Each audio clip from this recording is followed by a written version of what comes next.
तो ये मेरा एक डॉग वैरायटी का स्नेक प्लांट है और जैसे कि आप देख सकते हैं ये साइड से थोड़ा सा गल रहा है। सामने से तो ठीक है मगर बीच बीच में से गल रहा है।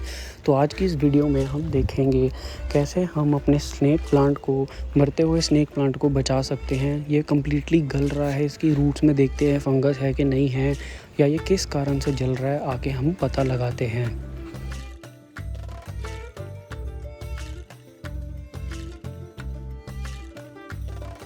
तो जैसा कि आप देख सकते हैं इसकी जो लीव्स हैं ये बिल्कुल गल चुकी हैं, तो बहुत हाई चांसेस हैं ये ओवर वाटरिंग से ही ख़राब हुआ है। लेकिन फिर भी हम इसको पॉट से बाहर निकाल के एक बार चेक करेंगे कि कहीं इसकी रूट्स में फंगस तो नहीं लग गई हैं। तो पॉट से हमें इसको जेंटली बाहर निकालना है और उसके बाद हमने इसकी सारी की सारी मिट्टी को हटा के चेक करना है कि इसकी रूट्स की क्या हालत है। तो जैसे कि मैंने इसको सारी मिट्टी को हटाया है तो मुझे पता चल रहा है कि इसकी रूट्स की हालत ज़्यादा ख़राब नहीं है। अभी जो फंगस है वो सिर्फ लीव्स तक ही सीमित है और अभी तक रूट्स तक नहीं पहुंची है। तो हमने सबसे पहले तो अपने सारी की सारी मिट्टी को हटाना है और जब हम इसको प्रोपोगेट करेंगे तो हमने इसको बिल्कुल ही न्यू मिट्टी में लगाना है। हम सारी मिट्टी हटा के एक बार इसको किसी फंगीसाइड के पानी में भी साफ़ कर सकते हैं अगर आपकी रूट्स में बहुत ही ज़्यादा फंगस लगी हुई हैं तो।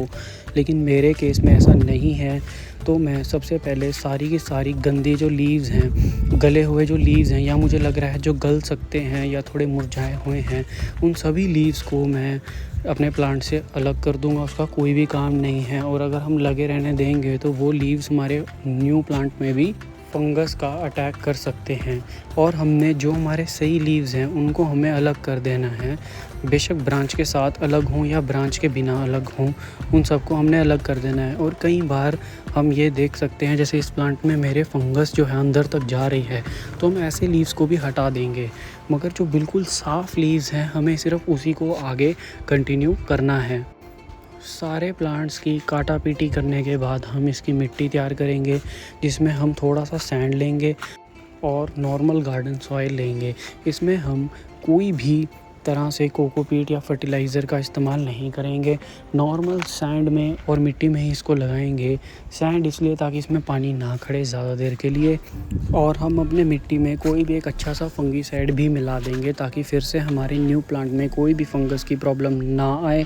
और हम इसमें सबसे पहले लगाएंगे अपना मदर प्लांट।